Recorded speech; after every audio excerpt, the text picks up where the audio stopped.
Anyway, we can shut off that. Great, thank you. So I'm Kirk Gregerson, and I'm with the Lync product management team in Redmond. Thanks for coming today. We look forward to talking to you for about the next 75 minutes about Lync 2010. And it's been a big year since the last North American Tech Ed post our launch. I think when I was here last year, we were running alpha code of what at that time was codenamed OCS 14. And since then, we've had a lot of stuff happen. And if I think about the early fall, we announced the new name for OCS 14, which is Lync, as you guys will see. We hope you like it better than what used to be Office Communications Server Enterprise Edition R2 2007. It's a little bit shorter, just as an aside. We couldn't fit the previous product name on our products list. And we also, if you notice the Nokia client at one point, the Communicator mobile client, the name was actually cut off because Communicator was so long. So hopefully the brevity will go over a little bit better now. So we had the name announced. Then we launched Lync 2010 in November of last year. And it was a big milestone for us because Lync is essentially the culmination of about a 7-year journey for our product team, and to really get to a unified communications offering, one that's truly unified. And Bill Gates joined us. It was the first launch that he had ever been back to since leaving as chief software architect. And it was in part because this vision of software-powered communications and sort of bringing together all these different workloads really started with Bill back then. And then we built that up over the next 7 years. And again, Lync is the release that delivers on that vision.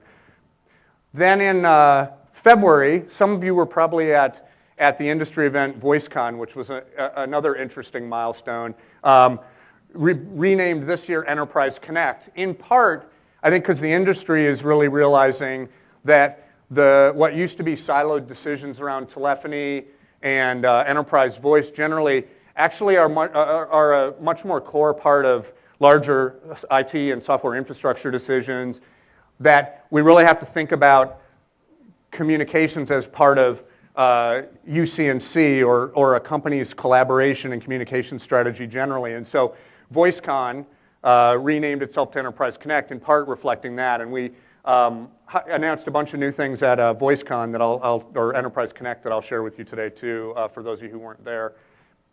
During the spring too, we've had a ton of major customer rollouts of Lync 2010. So we just, one reference we've been using for years, I think many of you might be familiar with, is Sprint. Sprint just had an interesting milestone about 2 weeks ago where they're now on Lync 2010 for the full UC stack for all 50,000 employees. They just decommissioned their last PBX. We had another one of our big education customers, WKU, now on 40,000 users for enterprise voice. Statoil, I think, is up to 34,000. I'll talk about LA Fitness in a minute, but again, on up to 20,000 users now in a pretty distributed environment on Lync 2010. So we've had some great customer stories. And then finally, last week, probably most of you, or some of you might be aware of the announcement that we made about Microsoft's intent to acquire Skype. And certainly big news in the unified communications space. I'll talk a little bit about that at the end of the presentation. I was debating whether I should talk about it at the beginning of the presentation or at the end, and I think I decided I'd talk about it more at the end of the presentation, just so that people will be kept waiting a little bit about what we're going to say on the Skype front. It would be the biggest acquisition, though, in the history of Microsoft. And again, right in this space, and I think very interesting from our perspective on the Lync team. So a lot of things. What I'm going to do is spend the next 75 minutes. First of all, I'm going to show you the product, talk a little bit about Lync 2010. Then we're going to share some customer experiences, a little bit about what some of our partners are up to, and then I'll wrap up with a little bit on roadmap and what's coming in the remainder of 2011, the calendar year. In between, I'm going to invite Albert Koyman up, who's a colleague from the Lync team, who's going to talk more about Lync as a platform, which has been a pretty interesting area for us to watch over the last few months as it really picks up with customers and partners as a platform for development. So before I start in on Lync, I thought I'd take a step back for a minute and talk about how Lync and UC fit into Microsoft's broader approach to productivity. And what I'll talk about here, there's sort of three concepts that we think of as really defining our approach to this space. You could call it, in some respects, our North Star. It's the thing that our R&D teams, for example, think about as they're developing the next releases of the products in this productivity stack. It's also the thing we think about from the business perspective in terms of thinking about how we'd like to orient some of the value and the experiences for end users moving forward. So I'll actually start on the bottom of this slide, which is a bit about how I think we differentiate our approach in, again, you could call it generically U, C, and C. How our approach, we think, is a little bit different. One of the things that we like to think about is productivity is a much broader set of scenarios than just the traditional way we might have defined productivity 20 years ago, where it's just the desktop, Word, PowerPoint, Excel, that type of thing. So when our teams are designing the products, Lync included these days, we're thinking deeply about what is the interaction between unified communications and other workload areas like BI or enterprise content management, enterprise search. I'll show you where a few of those things manifest themselves when I demo Lync. But again, it's this broad approach to thinking about UC and productivity generally that we would say is broader than what any of our competitors offer in this space. And this ends up affecting things like how we develop the platform, how we think about interop, and also how we think about an integrated experience or consolidation being able to save customers money. The next thing that we would say differentiates our approach a little bit is that we are on this maniacal mission really around end user experience and around getting to the best experience across the PC, and I'll add the Mac, phone, and browser as well. So a couple non-Lync related examples here. How many people in the audience of the Exchange users use the Outlook Rich client? So a lot of hands going up there. How many of you use OA, or Outlook Web Access? Fewer hands, but still about the same amount. One of the things that I think we've internalized is that there are scenarios where your end users are really going to want to be on a laptop, for example. There are scenarios where your end users are going to want to be in a browser, no desktop footprint. There are scenarios where they're going to want to be on a mobile phone. So one of the reasons why we've spent time extending ActiveSync, for example, to Android, to the iPhone, to Windows Phone, obviously, again, is to give you the access to that data across any device. Who can guess what one of the top downloaded Office apps was on the iPhone a couple months ago? Yeah, OneNote.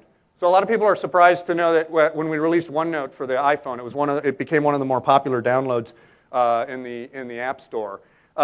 Again, we have this focus on, we want to make sure we are where our users are, and that's across all elements of the productivity stack below. So again, we've looked at, hey, how do we make sure that people can get to their SharePoint My Site data when they're in a mobile experience? How do we make sure that if you're using OneNote and you take a picture with your phone, that can be synced up via the cloud with your SharePoint site? So again, a pretty broad view of how we think about user experience across the PC or Mac, the phone, the browser, devices generally. So that's a second thing that teams are very much focused on. And then the final piece, you've probably heard over and over again from Microsoft over the last couple months through the Cloud Power campaign and other initiatives around the cloud. But we want to make sure that our customers have the choice to go full speed ahead into the cloud. And that could be taking everything to the cloud, again, to the extent that we can make that work. So Coca-Cola's a good local example there, where they've gone hardcore around wanting to go to the cloud 100% for Exchange and SharePoint. Or if a customer's not ready for that yet, to have a on-premises option available or even a hybrid approach.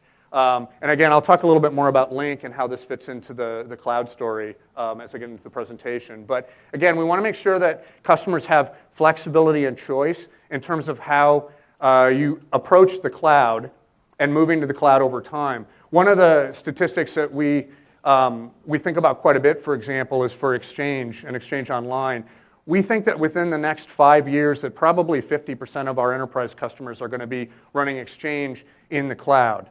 Now that has a lot of implications for, obviously, for you guys and how we think about, again, hybrid approaches where you may want to keep, let's say, SharePoint or part of Lync on-prem for a while. But definitely this big focus on the cloud that we think is a little bit different than some of our competitors in this space. So that's I just wanted to, before we got into Lync, just ground ourselves a little bit in how those 3 areas where we see our approach being a little bit different in this space. So now, Lync 2010, again, I mentioned up front that this is a big release for us, and we hope for you guys. This has been, for those of you who aren't familiar with the product, Lync 2010 was really the first release that brought together instant messaging and presence, audio, video, and web conferencing, and the enterprise telephony pieces all into a single end user experience, so a single client experience, and at the same time into a single infrastructure on the back end. So again, to reduce operations management costs as much as we possibly could. This had some interesting implications in terms of simplifying things. So for example, for those of you who used R2 or are using R2, live meeting now is actually part of Lync 2010. So you have one client experience, no 2 separate client experiences. On the voice side of things, it means that you can go very easily from an IM to a voice call to a structured conference to a video call. Again, all within the same client experience. We don't make you go out onto the web for parts of it in the client, 2 different clients. It's all a unified experience. So that was one of the big pieces around this release. In terms of the other piece of unification that I'd mentioned, and Albert's going to talk a bit more about this, this is around the unified API set also that we have for Lync as a development platform. This becomes, I think, pretty interesting when you look at how customers or ISVs can use Lync as a platform for, let's say, taking parts of UC workloads, putting them into line of business applications, into a custom workflow, into some even more structured applications. So, a really interesting developer story there that, again, takes advantage of a unified set of APIs. Rather than talking about this, though, I'm going to flip over to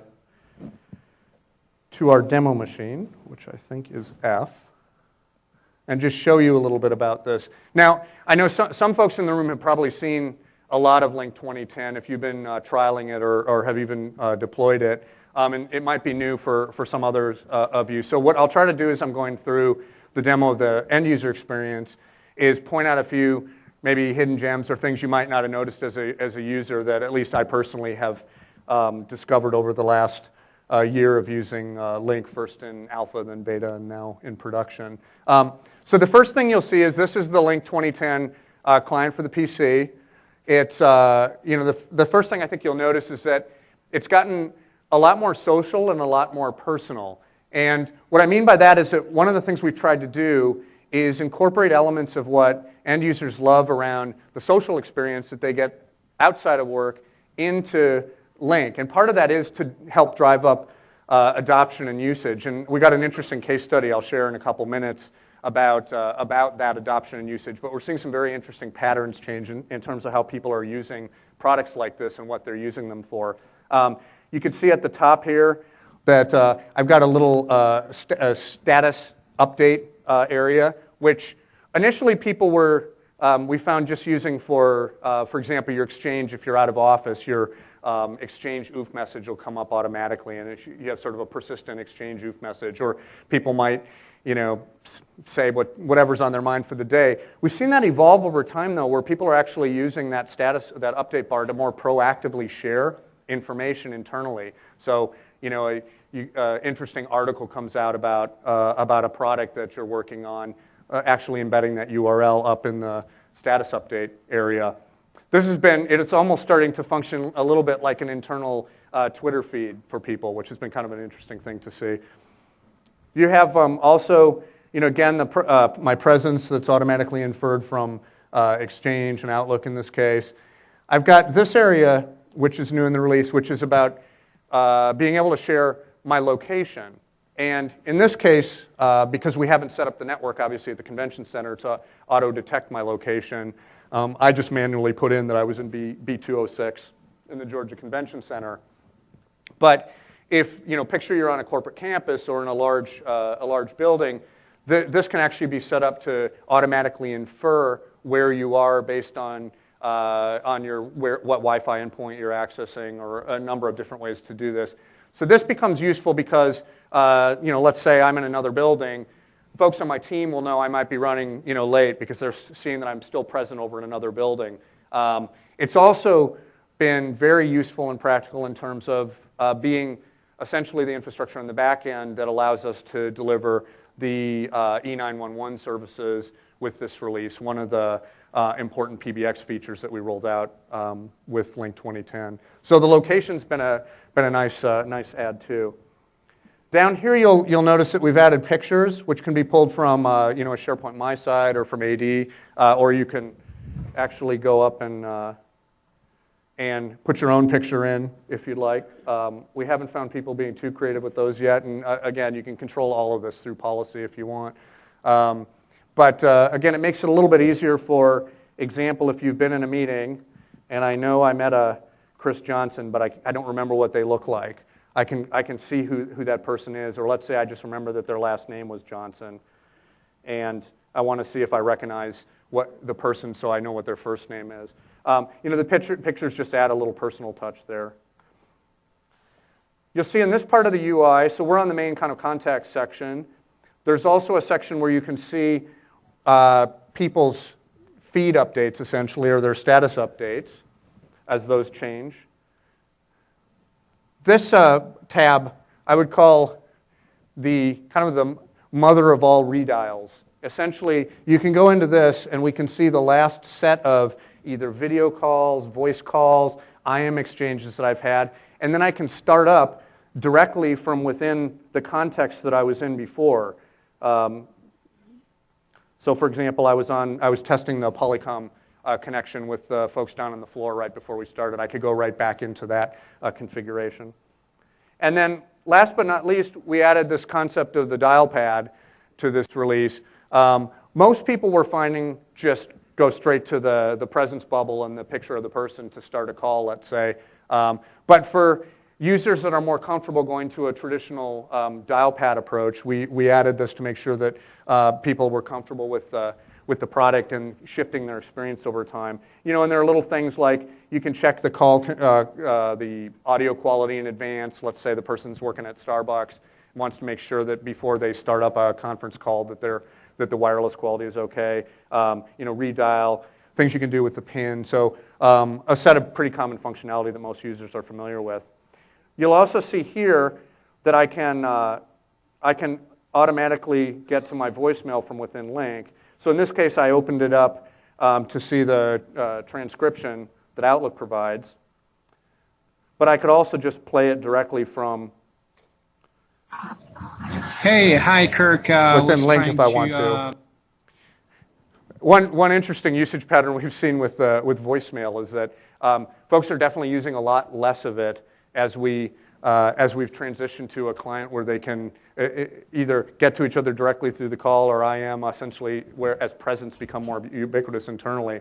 But when you do get calls, external calls and that type of thing, you can get to your voicemail pretty easily. So you see here something that's called the contact card comes up when I hover over Jerome's face. And this is essentially some Lync code that is common throughout the entire Office experience. So if I go into, let's say, Outlook, and I look up Jerome, the same contact card pops up. If I'm in SharePoint in a My Site and I see the presence, the contact card comes up again. This is basically a way, again, to make people feel comfortable communicating from wherever they're working. If you're doing a co-authoring session in PowerPoint, in a web application, for example, again, when you see the presence, you can get to the contact card. So we've tried to make this concept something that you can use across the different modalities where that's possible. The neat thing about this contact card, too, and Albert may talk about this a little bit more, is that Communicator is extensible as a client, or Lync is extensible as a client, sorry.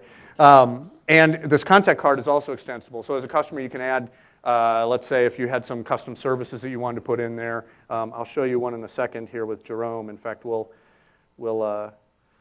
minimize this and start an IM with Jerome so I can show you a little bit about that. So Jerome, I believe is a French speaker. So this is a little add-on that we made, again, using the extensibility of the platform. It's just a translation add-on that uses a Bing web service that's publicly available. This code ships in our SDK and in our adoption pack.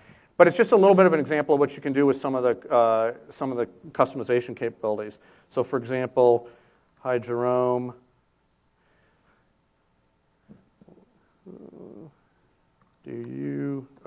Let's do, what time is dinner tonight?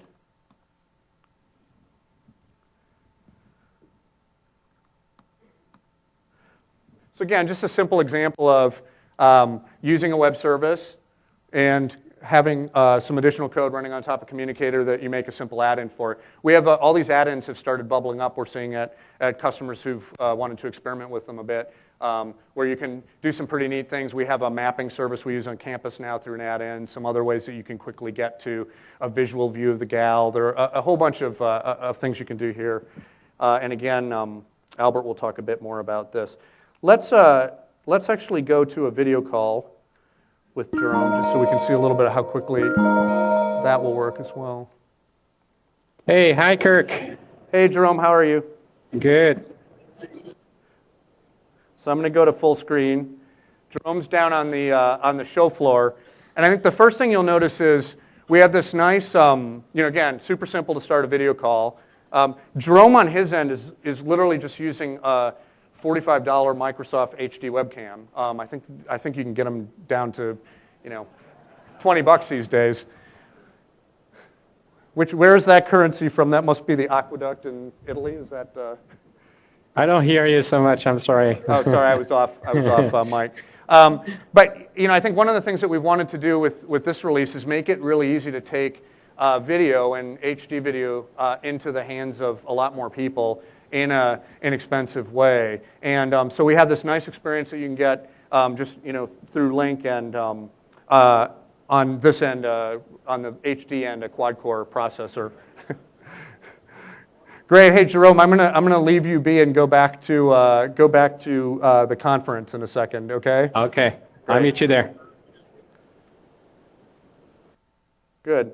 So a couple other things I'll just show you quick, and this is more of the integration with some of the other parts of the productivity stack that I talked about earlier. So one thing that we wanted to take advantage of in this release was we had this great expertise search or skill search capability in SharePoint 2010, where essentially SharePoint, through a whole bunch of different mechanisms, either infers areas where an employee has a set of skills or employees can self-profile themselves so that people can quickly find an expert in a certain area. And so one of the example I'll show here is, let's pretend I wanted to find a colleague who was a finance expert. And you'll see if I'm in the Exchange, just looking at the Exchange DLs, I'm not finding anything. But as soon as I go over to Skill Search, you'll see that all of a sudden a number of people are popping up. Now I can drill down into that. So we'd have finance, France, and all of a sudden I've got my expert. We're using this internally for things like if I want to find the account manager for a certain account, I'll just type into Lync Boeing account manager. And it's a very quick way for employees to access expertise in the company, and then you actually know who's present at the same time. Albert's going to show an interesting customization of this where you can actually hit expertise throughout the company very quickly without even knowing necessarily what terms to type in. But this has been a nice piece of integration with SharePoint. Whoops. The next thing I'll show is I'll go into Outlook. And certainly one of the things that we think has been quite nice about this release is this integration between Lync on the conferencing side of things, the meeting side of things. So if, for example, I want to just create a conference, you see just with one click, I can create an Outlook meeting, It automatically generates a phone number that people from the outside the network can join. The link, obviously, for people to get into the meeting if they're within the corporate domain. And so real easy way to just create meetings here. Now I'll go to a meeting that we had already set up and show you the experience from the other side. So this is a meeting with Jerome. I'll join the online meeting. Now, because I have Lync installed, it's automatically going to go into the to the client. Hey, hi, Kirk. Hey, Jerome. Good to see you again. Yeah. So if I was an external participant and I didn't have Lync, there are a couple different options that automatically pop up for that person. We have something called an attendant client, which is for a meeting participant who wants the full, rich experience of a meeting with all the sharing and ability to control the PowerPoints. Basically anything you'd see in the full Lync client, just as a participant. They can download that. We have a web-based experience that's Silverlight-based. We have an option where the person can just have Lync call them back on their own phone, or you can just dial into the meeting. In this case, we have a meeting that was set up already, so Jerome's already there. It looks like I might have joined the presentation a little bit late.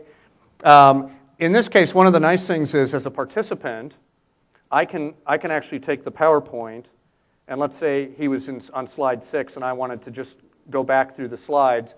I can actually take a view of the slides myself. We internally have joked that this is the Bill G feature, because when in reviews, Bill used to like to basically ignore what the presenter was doing with the slides and just go through at his own speed. And then on the flip side, the other internal joke is that there's this button up here which is Take Over as Presenter, which we've called the Steve B feature, which essentially sort of boots out the presenter and the person who's obviously has presenter status before can now take over the deck. Again, all of this can be controlled by the meeting organizer. In fact, one of the nice things, if you look, I'll go back in here and just create a meeting again quickly so you can see this. Within Outlook even, there's a rich set of options for how you can control a meeting as a presenter, and they're pretty intuitive. So in this case, you could see we had set up default access in our company just to allow anyone from in this demo, the outside world even, to get into a meeting. But if I wanted to make it so that only the organizer could get in and I have to let everyone else in, or if you want people from my corporate domain only coming into the meeting, options that are quite easy for end users there. Go back to the conference for a moment, and I'll show you a couple other things quickly. One is that we have a lot of other options for sharing in here. So, either through this menu, you could share your desktop, you can share an individual program, PowerPoint presentation, whiteboard, a poll, any other recent content. Jerome has already started a couple different things. We've got a poll going on here that he set up, so you can see that's something that kind of real time you could have with participants. We've got a whiteboard session here where a number of basic tools for doing a whiteboard online.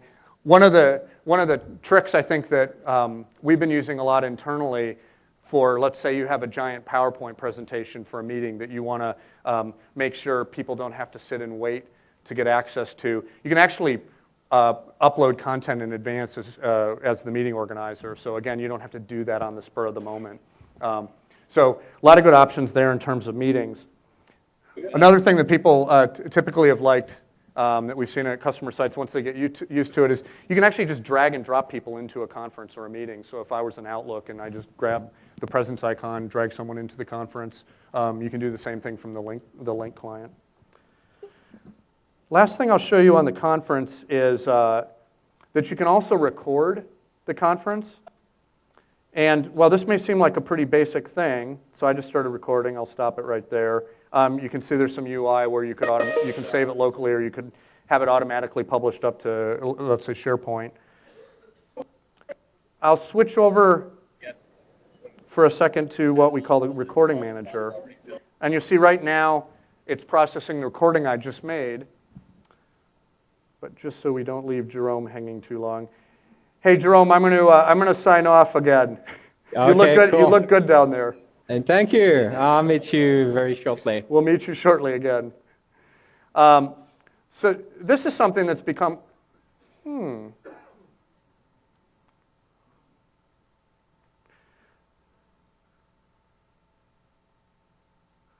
Start recording. So for some reason, this one is playing in a. I know why. I went to the Windows media versions of the recordings. I'll go to the Lync recordings. So there are two different ways. You can obviously save it just as a WMV, but I can also play it as a Lync recording. And the neat thing about this is, all right. so this hey is, guys, Jerome, SV, thanks for joining this this is a fake afternoon. meeting we Just a recorded quick earlier, meeting today just to give talk you a about sense. Project Messenger. What we'll do is run through What Lync will do is actually record three main agenda topics. everything in the meeting. Current situation. So that could be the Messenger I'll pause it project, for a and then second we'll close here. on the implementation. So that could be all of the IMs going on in the group IMs going on in the meeting, the video and audio of BJ there, what the presenter is doing with the deck. So you get the full recording of the meeting. But you can also pick what you want to have in. So if there was a lot of junk in the IM between participants, you could leave that out of your archived recording. You can even do things like add attachments, let's say, to the recording, so that if you're using this for training, for example, that you can just package it up. And in our case, our field uses this a lot for recordings that people just do on an ad hoc basis. Another nice thing is that it's set up to index. So let's say it's a really long meeting. I can essentially jump ahead to this section, let's say. Our current situation is that or let's say I want to go back to all the places where BJ spoke. So it indexed right. where. Hey guys, Jerome, that's better. Then we'll move on to the next where BJ slide was here. speaking. So a really easy way to kind of get through meetings. So if you got, gosh, I want to hear what Bob said halfway through the meeting, you know exactly where it is. It's indexed. I can go to a specific slide. All a real easy way to package up content in a pretty informal way. And again, we're using this already a lot internally for training and information dissemination.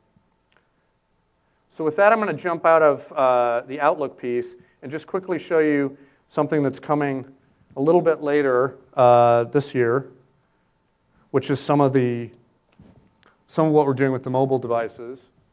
Now, in the past we've had the Communicator Mobile. Nokia does a bunch of work around mobile devices. We announced at Enterprise Connect that we're going to be supporting all 5 of the major mobile phone platforms. So RIM is still doing their work. We're on our building clients themselves. For the 4 other mobile device platforms, we're actually building our own native clients, and we'll support those and rev those across all 4 of those OSs.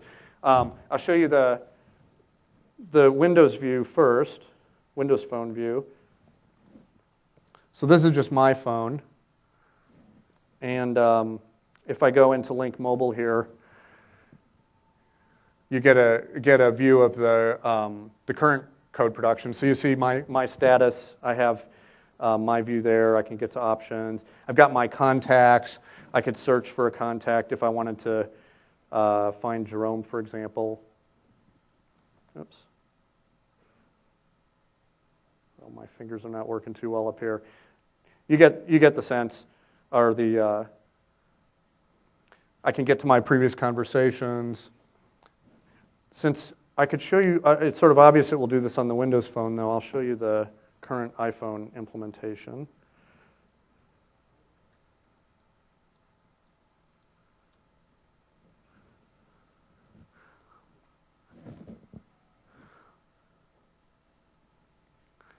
So again, a little bit different UI, obviously, because of the way the iPhone was designed versus how Windows Phone was designed from a UI perspective. But the same basic functions. So we've got my status here. I can get to contacts, and the contacts can come off my pinned contacts in Lync, or they can come off of the contacts I have in Outlook or in my iPhone. I've got my previous conversations. One thing I didn't show you on the previous, the Windows Phone implementation is joining a meeting. So we've got the one-click join in here. So we've got a I don't think I'm online right now, but we've got essentially one-click join out of the iPhone, the Windows Phone. We'll have it on Android and Nokia again. And then, as I mentioned, RIM does their own mobile work.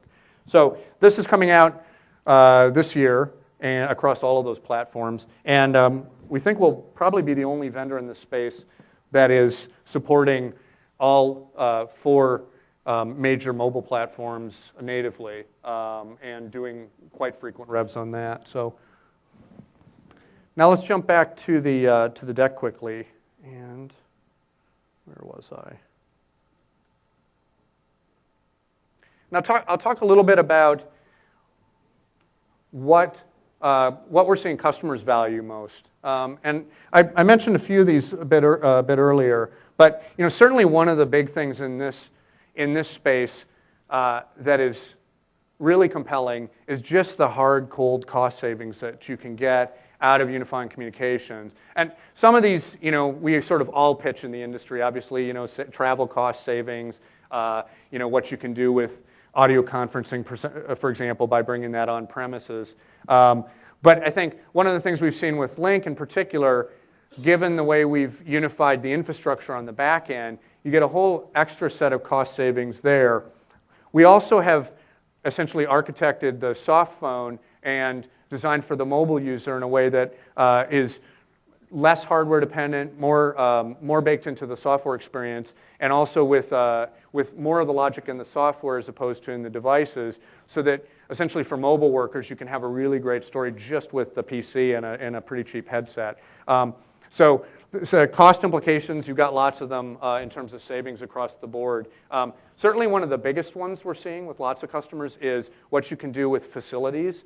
If you're redefining facilities around more mobile workers as well. I'd mentioned Sprint earlier. I think they would say that they've saved around $25 million literally by facilities redesign alone.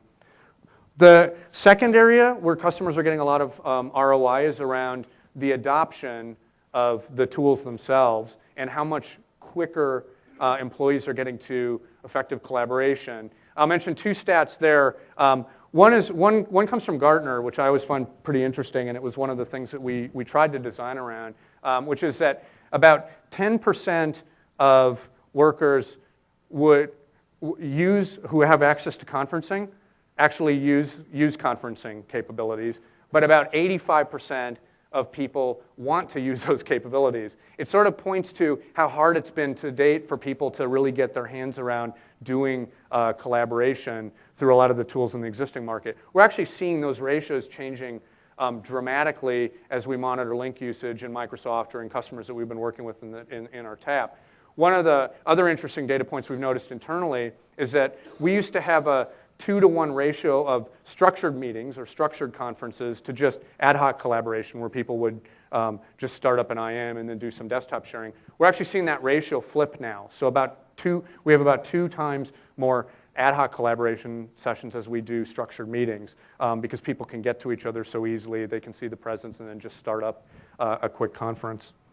The last thing that's made it, I think, quite compelling for customers has been around the deployment, both through the interop work we've been doing, and you'll see we have extensive testing programs with existing infrastructure vendors.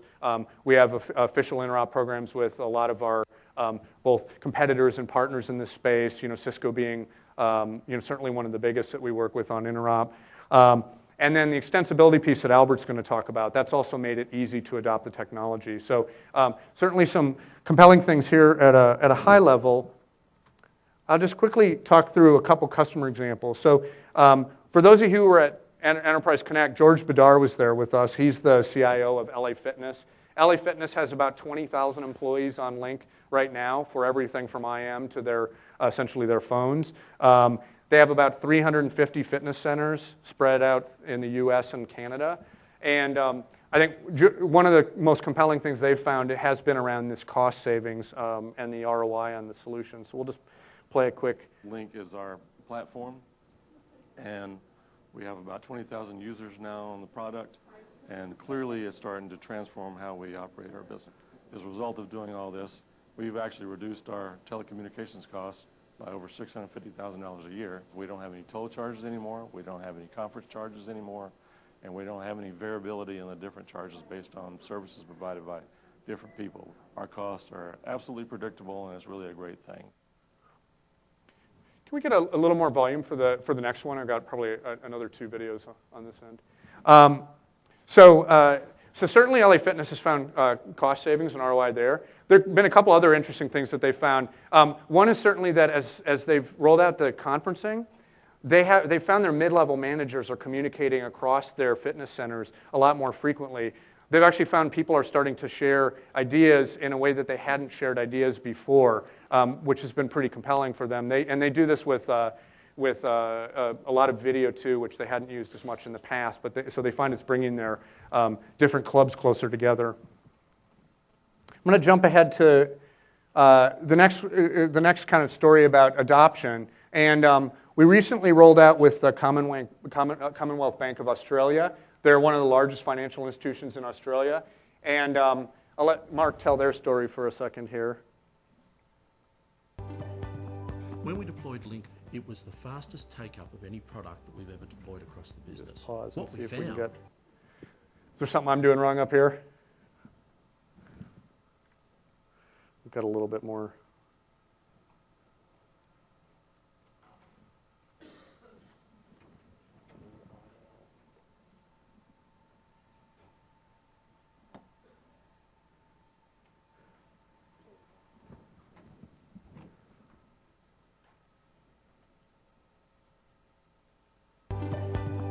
when we deployed Lync, it was the fastest take-up of any product that we've ever deployed across the business. What we found when we got it out there was it spread like wildfire. It was just intuitive and they picked it up. 60% of people were using it within 24 hours of that tool landing on their desktop. We put it across 32,000 people in a couple of weeks. There was no compatibility issues, there was no scalability issues. It just worked. Training has been pretty much self-driven. Employees have discovered fairly quickly that Lync's fairly intuitive and how to use it. I think it's almost been a self-taught application as people realise just how enabling the technology actually is. Great, so hopefully that isn't too quiet. You could kind of hear. We have a long video with CBA up on the site now. But again, one of the things that they've noted, which a lot of customers have noted, is that because the user experience in the client is pretty intuitive, and also because of the integration with Office and some of the other parts of their what their users use every day, the adoption's been really quick, and so they're starting to get ROI faster than they would have expected otherwise. The last one I'll just talk about is the case of Hernecht. I'm trying to pronounce it correctly because my colleague Albert has told me many times that I pronounce it incorrectly. But Hernecht, I love this company. They produce some of the largest drills for some of the largest tunneling operations in the world. So if any of you read the New York Times a couple months back, Hernecht, they had a front page picture of a giant drill that had just finished drilling the largest, I believe, railway tunnel in the world through the Alps. That was Hernecht. They actually were using OCS and now Lync for a bunch of the work that they were doing to coordinate those operations and to, again, share information among employees. And we'll just listen to what Werner has to say for a sec. For Hernecht is not only to enhance communications, but also to enhance their own processes. For example, we proposed the customer take advantage of the already existing UC infrastructure by OCS and Lync, and UC enabled this application, which means that we're not only showing presence information about contact persons within this application, we added a subscription and notification functionality to this application. We can now use Lync as a system to keep us up to date, and we don't have to track actively. This information is being brought to the user. This really reduces the time effort that is necessary to chase issues and really focus on the main things that are really important for the business and for the project, which, for instance, could be the purchase department that would need immediately the information from the design department to then do their purchase order, then deliver the critical parts in time for the assembly. We need the design information as fast as possible to the shop floor. Both are time critical, and here Lync really kicks in and supports us and reduces time efficiently and effectively. The designer himself, he doesn't have to do anything. To him, it's completely transparent. The software application actually goes into the database after it's been given a drawing number. So the purchase ordering department or the manufacturing department will enter a drawing number within Lync in the instant messaging dialog, and then they get the information as soon as the status, the event has changed from a drawing from in work towards released. So again, apologies about the quality of the video, but hopefully you could hear a little bit. They've essentially injected UC into their own applications, and as he said, they made it transparent to the end users so that a designer or somebody who was working in any of those line of business applications didn't necessarily even have to know anything about Lync. They could access presence from within the application itself and do a bunch of the other things that you want to do to communicate quickly to whether it's automatic notifications via IM, that type of thing. So with that, I'm going to invite Albert Koyman up, who's going to talk a little bit about this, more about this element of Lync and how we're seeing customers using Lync as a platform. So Albert? You officially left me 3 minutes. No, you've got time. Okay, here we go. Let's actually see where we are. All right. So let's do first some slides. No, forget about that. So here we have some slides. We have sessions every day about the API. So if you want to come to the client session, it's tomorrow 8:30. The server session is on Wednesday. So that is with regards to here. What is actually the most difficult part about demonstrating the platform to this audience is that none of you, or very few of you typically in this audience, are developers. So what I am going to try to do in my presentation in a moment is very much show some real benefits of actually using the platform. And the scenario that I actually am going to show is twofold. First of all, how you can actually integrate that presence, that contact card right into your application. That is all a client-side API. How you can actually embed presence, how you can embed the click to communicate, how you can actually use the extensibility of the platform. So those are things that I want to show first, and then very much thereafter, I'm going to show you something that you actually can download, all as IT pros, if you're using Lync, which is essentially an expert finder. Yesterday I was having dinner, and I heard a few people talk about how difficult it is to meet new people and build relationships and so on. This is actually a matchmaker software. It's trying to find the right person to give you the right answer at the right time. And those are the two demos that I'm going to show. So let me actually switch to the screen and slow down a little bit. Here is actually the application which I wanted to show on how to integrate presence in your own application. So if you look at my communicator, actually you see here, by the way, Kirk said that there are not many people who know very creative use about presence. Well, actually I do. So if I go to here, for example, this is my favorite state. But I'm actually presenting at this very moment. So by the way, here at the top is where you can see how I can actually change the presence. So I'm actually presenting at this very moment. But you can see that it is also inside the application itself, it's changing. So this is not Lync. This is actually the client integrated into your line of what could be your line of business application. And we do this through Visual Studio controls that make it for your developers extremely easy, right? So, and it's exactly the same what you see in your application as what you do. So for example, if I would like to make this guy no longer a favorite, at this very moment, he is also removed from my contact list. So this is how easy it is actually to show all that presence information that we show in Outlook using the APIs that we have to do that also inside your application. So these are all built on the client APIs. Tomorrow, 8:30 in the morning, there's the session.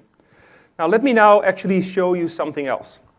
Last year, when I demonstrated in this particular session, there was a demo that we did very extensively about customer care. And what we showed there is how you actually, on top of Lync, and there's about 12 partner offerings already at this point in time that are in market, how you could build customer care experiences. But the customer care experience that we had there was very much a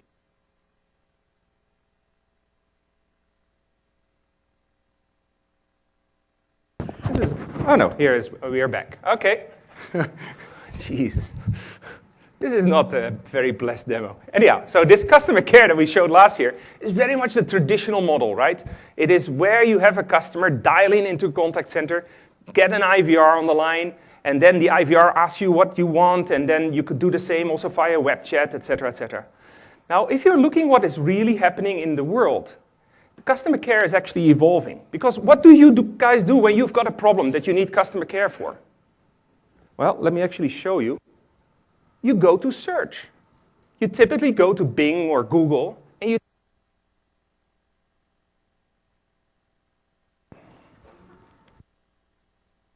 lapel monitor, Mike? Okay. It's going to move around too much anymore. All right, so people go to search. And if people go to search at that very moment, what is possible, and let me actually, okay, you switched off the other one already. What you do at that very moment is when you go to search, you actually get help from essentially people who have answered those questions on communities. And that's the example that we actually shipped as part of our adoption kit a few weeks ago. It is called, the demo is called I'm an Expert. Let me actually switch. I'm going to show you now that demo that we shipped that you can also implement and some enhancements that we did to it. This particular demo we actually built for a retail company. And in this retail company, they would like to actually make use of their employees in the store in a more effective way. So, of course, you can spend a lot of money on training people. But in case you are getting new people at that very moment, you always will have areas that you do not have a lot of knowledge about. And that is why I Am an Expert is so important. Because what they are running here, in this particular case of this demo, is a promotion which they try to encourage people in their idle time, employees in their idle time, to answer questions. And they do that in a way that you actually sign up for an answer desk site. So here's the actual application that we shipped. This is the answer desk for Fabricam. And actually, if I would like to type a message here, you can see I actually cannot do that because I'm not an expert yet. I have not volunteered to start contributing to this community. So let me actually enable this profile of this guy. His guy is Justin Thorpe. So here you can see Justin Thorpe is the guy who's I'm signing up for as being an expert. And Justin actually would like to become an expert. Now, what does this do? This application actually crawls all the materials that you give to the I'm an Expert and finds out what you know about. Now, what is a good place to actually find out what people know about? Well, for example, your blog could be as well. Like I spoke about, there were people who are looking for other matchmaking. It could be your Facebook page. But in this case, this guy is maintaining a blog. And this blog actually has a lot of his know-how actually listed in the entries that he has put in here. So I'm going back now to the other website. I'm going to actually, here I'm enabling my profile. I signed up for I'm an Expert.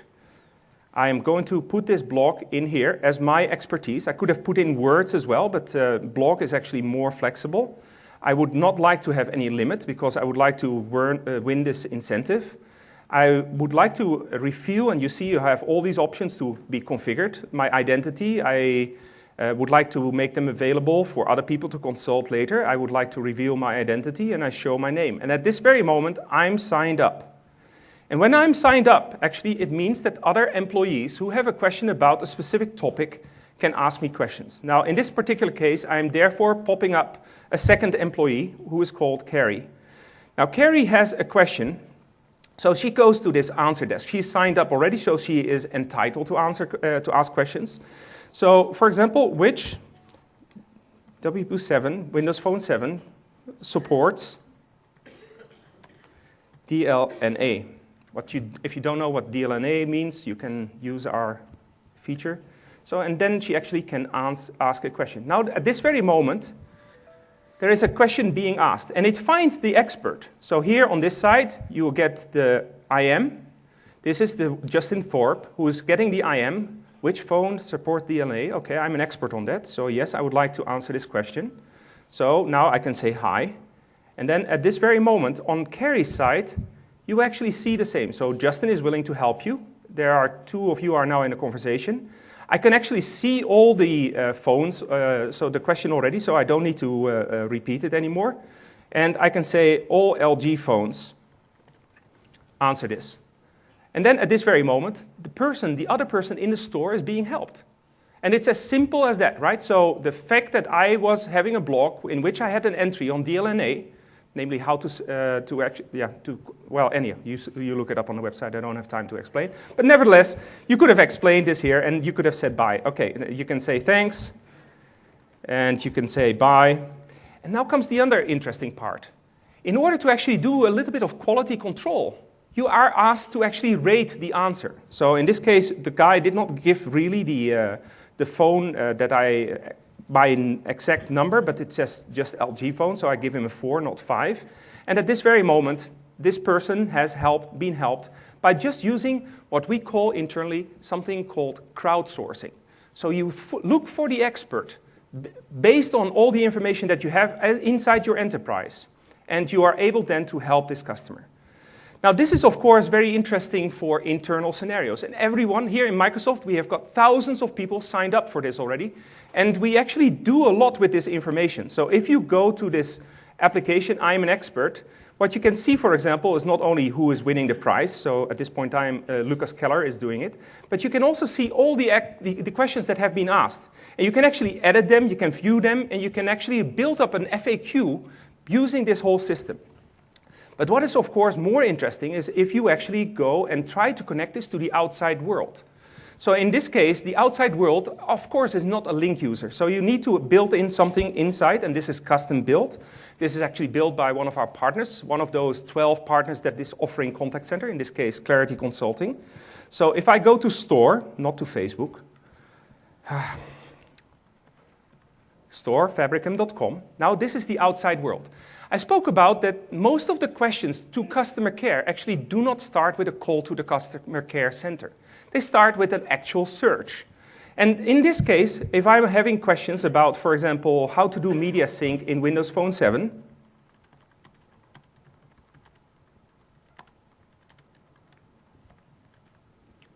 at this very moment, I can get all those search results. But very often, those are not exactly what I'm looking for, right? I would like to have someone really explain me how to do this. And here, again, you have, in case there are experts available, this icon that automatically appears. And this icon actually allows you to do exactly the same as what I did just a second ago, however, from within the browser. Now, what happens at this very moment is that we are not only activating this I'm an expert, but we are also actually passing on the question. If it is going well, we're passing on the question that has been asked just a second ago. Hello.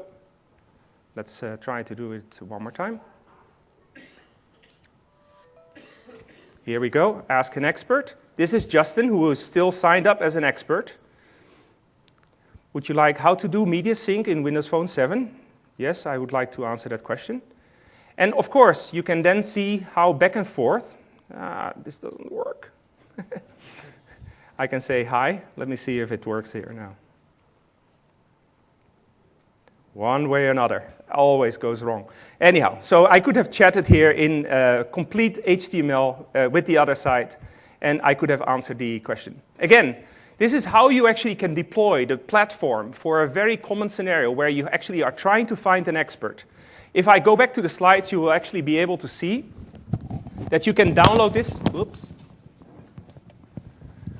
You can download this sample all by yourself and install it from the Microsoft Download Center, and you can deploy it in your own settings. And that is what I wanted to show. Come to our sessions on the platform to see more. Thank you. Thanks, Albert.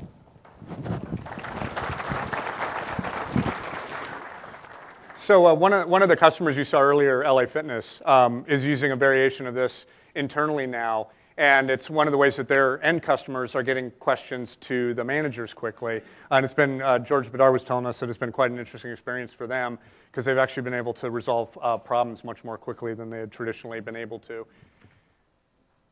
So one of the implications of what Albert was just talking about is certainly that there's a whole new set of ISVs that are doing work around Lync, and certainly in a more structured manner, using the platform for applications. This is what it would look like. Sorry, I had to prove that it's working. But I think another thing that's about our approach to this space, it's a little bit different than some of the other players in the industry, has been that we have had fundamentally a belief that the more we address unified communications through an ecosystem approach, the better it is for customers in terms of flexibility, choice, price points for things like devices, and the innovation that will come out from having a variety of different partners. So you see here we have a number of devices and infrastructure partners, a whole set of global and regional SIs that are working with us closely to bring these offerings together, and then the ISVs. One of our biggest strategic partners is Polycom, and we have some Polycom folks down on the floor. I thought I would just quickly show you a little bit about the Polycom integration that we have. Let's see, this is laptop F. So I'm going to invite a colleague here, Erez Avraham from Polycom. Oops, I'm going to go. We'll start a video call. Welcome to Unified Conferencing. We see Jerome. There we see in the upper right-hand corner. Hey, hi, Kirk. Erez. And hey, Kirk. Hey, Erez, how are you? I'm great. How are you? And then you see some of the other folks on the floor, both at the Polycom booth and at the Microsoft booth. So, Erez, can you tell us a little bit about the technology that we're using right now for this call? Yeah, sure. Happy to. So right now we're connected to a multi-point call, and we're using the Polycom UC bridge. It's a hardware MCU that allows you to connect multiple clients. So we have a few Lync clients, a Polycom HDX, it's a Polycom video conferencing unit, and it basically takes all of these different connections and bridge them and show us both HD quality and also the Brady Bunch or continuous presence, allowing me to see everybody in the call at the same time. And so this is the technology we're using for this call specifically. If you could, talk a little bit more about some of the research and development initiatives we've had more broadly. Sure. So we actually have a lot of work streams with Microsoft. Some of the other products we currently show here are the video conferencing units. We call it an HDX, Polycom HDXs. All of these devices basically integrate directly with Lync. So they could register to Lync natively.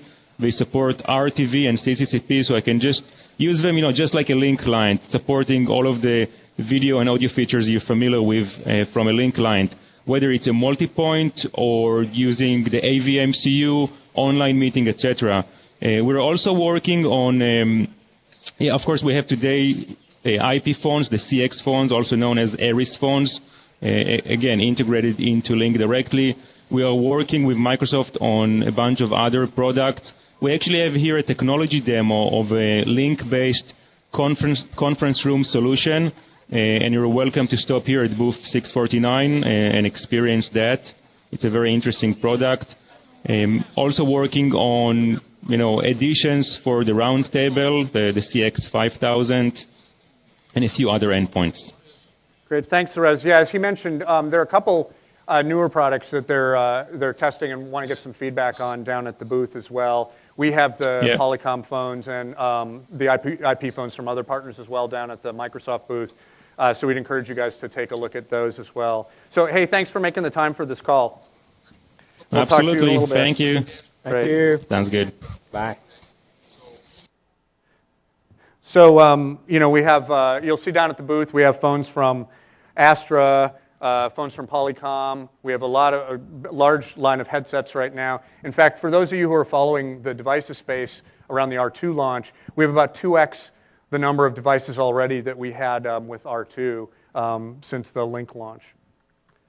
So I'm going to jump quickly to, we already did the call, to some of the roadmap pieces and wrap up, so we have a little bit of time for questions. There are really three areas that we can think about in terms of 2011, things that are coming at a high level. One is certainly around what we're doing with Lync Online and Office 365 in the cloud. For those of you who aren't familiar with Office 365, this is essentially Microsoft's cloud offering around Exchange, SharePoint, Office, Lync. and a number of other products in the information worker portfolio. Right now we're in beta of Office 365. The incarnation that many of you might be familiar with from today is BPOS, or the Business Productivity Online Services. So Office 365 is the next generation of that. We're releasing in full production that service this year, and we'll have a great story around Lync Online. Now, one of the things I'll point out there is that we've announced for the U.S.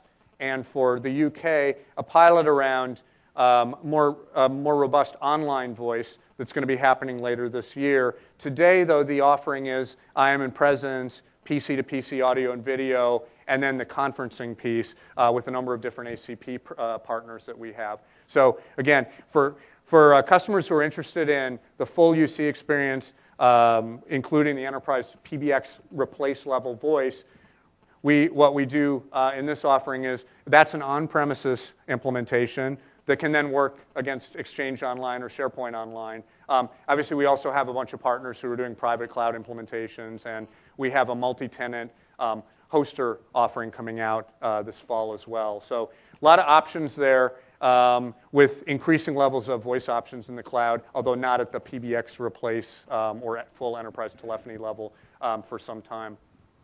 So that's a little bit about Lync Online and Office 365. I also mentioned support coming this year for all 5 major mobile phone platforms. So, again, 4 of those will be native implementations that Microsoft will be working on, or is working on right now, 2 of which I showed you earlier. But we're really looking forward to this, and obviously I think, for those of you who have Lync, many of your users are looking forward to it too. So we'll be bringing those out this year. And then, last but not least, the other big piece I promised I'd talk to you about a little bit is Skype and what our perspective is from the Lync team on that. I will say we've been involved with the Skype acquisition from the beginning. In fact, for us, it's one of those areas where we see a ton of value potentially to you guys and to end users generally. So we had started working on this as far back as January.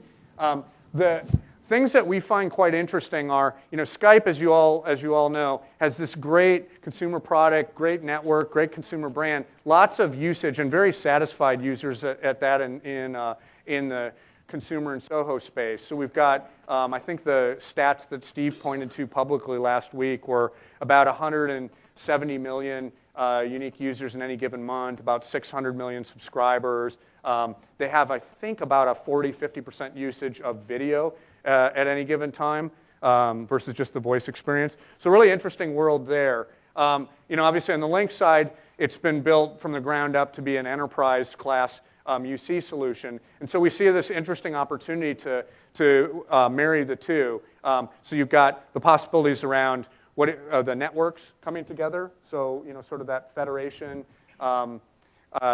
vision that's always, I think, been great with some of our other IM partners out there, but becomes much more powerful with Skype. They also have this ubiquitous presence on a lot of different endpoints.